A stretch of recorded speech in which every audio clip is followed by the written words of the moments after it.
నమస్తే అండి, నేను మీ అశ్విని. మత్స్య జయంతి రోజు విష్ణుమూర్తిని ఏ విధంగా సేవించాలి, ఆ రోజు తప్పకుండా వినవలసిన మత్స్య అవతారం యొక్క ప్రాముఖ్యత, దాని యొక్క పురాణ కథ అంతా ఇప్పుడు విందామండి. శ్రీ మహావిష్ణువు దశావతారముల్లో మొదటి అవతారము మత్స్య అవతారము. ఈ మత్స్య జయంతి చైత్ర బహుళ పంచమి రోజు వస్తుంది. సమస్త భూమండలాన్ని, వేదాలను రక్షించినది విష్ణువు. మానవులు నివసించే ఇళ్లల్లో వాస్తు దోషాలు, శల్య దోషాలు, శూలలు, పోట్లు మొదలగు సమస్త నివారణ కొరకు ఉపయోగిస్తారు. వాస్తు దోష నివారణ కొరకు ఇంటి గోడల్లో పంచలోహ మత్స్య యంత్రాలు పెట్టుకోవడం అనేది అనాది కాలం నుండి వస్తూనే ఉన్నది. శ్రీ మహావిష్ణువు యొక్క శక్తివంతమైన మత్స్య యంత్రం ఇంటి నలుదిక్కుల్లో స్థాపితం. అనుభవజ్ఞులైన పండితులచే శాస్త్రోక్తంగా విధి విధానాలతో పూజించి స్థాపన చేయించుకున్న ఇంటిలో సమస్త వాస్తు దోషాలు నివారణ జరుగుతుంది. ఎంతో మహిమాన్వితమైన ఈ యంత్రం ఇంట్లో స్థాపితం చేయించుకోవడం వల్ల సుఖశాంతులతో జీవిస్తారు. ఈ మత్స్యావతారం గురించి ఇప్పుడు సంక్షిప్తంగా తెలుసుకుందాం. పరీక్షిత్ మహారాజు మహావిష్ణువు యొక్క అవతార విశేషములు తెలుసుకునే ఉత్సుకతతో విష్ణువు మొదటి అవతారమైన మత్స్యావతారం గురించి వివరించమని శుకబ్రహ్మను కోరగా, నైమిషారణ్యములో సూత మహర్షి శౌనకాది మునులు ఈ విధంగా వివరిస్తున్నాడు. భగవానుడు గోవులను, మనుషులను, దేవతలను, సాధువులను, వేదములను, ధర్మములను రక్షించుటకే అవతారములు ధరిస్తూ ఉంటాడు. భగవానుడు ఏ రూపమును ధరించినా ఆ రూపము యొక్క గుణదోషములు తనకు అంటవు.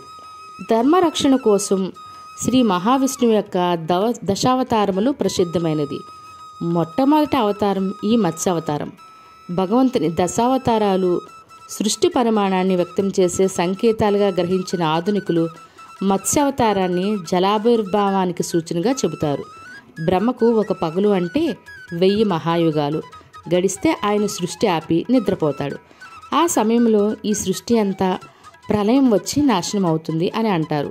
దీన్నే ప్రళయంగా చెబుతారు. ఈ ప్రళయ స్థితిలో 1000 మహాయుగాలు గడిచాక బ్రహ్మ మళ్ళీ యథాపూర్వకంగా సృష్టిని ఆరంభిస్తాడు. దీన్ని కల్పం అని అంటారు. వరాహ కల్పంలో ద్రవిడ దేశంలో సత్యవ్రతుడు అనే రాజు ఉండేవాడు. అతడు ధర్మాత్ముడు, విష్ణు భక్తుడు. ఒకరోజు అతను నదికి వెళ్ళి స్నానం చేసి సూర్యునికి ఆర్ఘ్యమిస్తుండగా దోసిట్లో చేపపిల్ల పడింది. రాజు దానిని నీటిలోకి జారవిడిచాడు. మళ్ళీ నీటిని దోసిల్లో తీసుకున్నప్పుడు చేతిలోనికి చేప వచ్చి ఈ విధంగా పలికింది: రాజా, నేను ఇక్కడే ఉంటే పెద్దలు చేపలు తినేస్తాయి, దయచేసి నన్ను రక్షించు అని ప్రార్థించింది. వెంటనే ఆ రాజు ఆ చేపపిల్లని ఒక పాత్రలో వేశాడు. మరుసటి రోజుకి ఆ చేపపిల్ల పాత్ర పట్టనంత పెద్దదయింది. అప్పుడు రాజు దాన్ని చెరువులో వదిలిపెట్టాడు. ఆ మరుసటి రోజుకి ఆ చేపపిల్లకి చెరువు కూడా సరిపోలేదు. ఆ రాజు ఆ చేపపిల్లని సముద్రంలో విడిచిపెట్టాడు.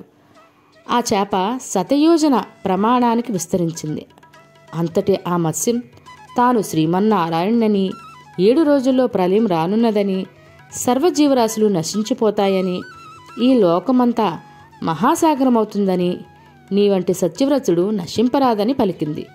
ఒక పెద్ద నౌకను నిర్మించి అందులో పునఃసృష్టికి అవసరమగు ఔషధములు, బీజాలు వేసుకుని సిద్ధంగా ఉండమని, సప్త ఋషులు కూడా ఈ నౌకలోకి వస్తారని చెప్పింది.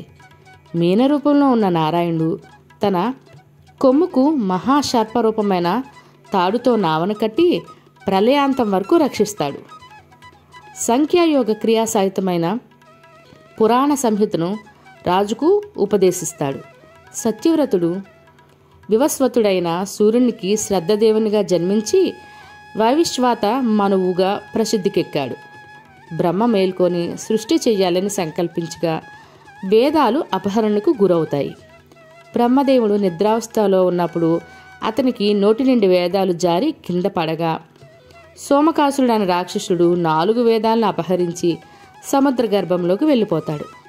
బ్రహ్మ శ్రీమన్నారాయణ్ణి ప్రార్థించగా అతడు మత్స్యరూపంలో జలనిధిని అన్వేషించి సోమకాసునితో పోరాడి అతని కడుపుని చీల్చి వేదాలను దక్షిణావర్త శంఖానికి తీసుకుని బ్రహ్మ వద్దకు వచ్చాడు.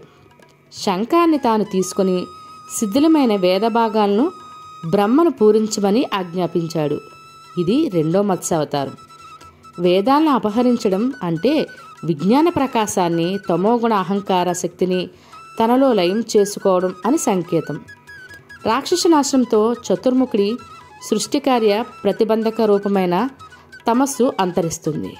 బ్రహ్మ సహజమైన స్వరూపం పొందడమే వేదాలు మరలా గ్రహించడమని తాత్పర్యం. పరబ్రహ్మ చైతన్యాత్మ సర్వవ్యాపకమని, విశ్వంలో కనిపించే తజమే పరమాత్మ స్వరూపణమని గ్రహించాలి. ఇదేనండి విష్ణుమూర్తి యొక్క మత్స్యావతారం యొక్క ప్రాముఖ్యము. తప్పకుండా పంచమి రోజు, చైత్ర పంచమి రోజు, మత్స్య జయంతి రోజు విష్ణుమూర్తిని సేవించి ఎటువంటి ఇంటి దోషాలున్న మత్స్య యంత్రాలని ఏర్పాటు చేసుకొని మరియు ఈ కథను మాత్రం తప్పకుండా వినండి. ఆ విష్ణుమూర్తి యొక్క అనుగ్రహం అయితే పొందుతాము.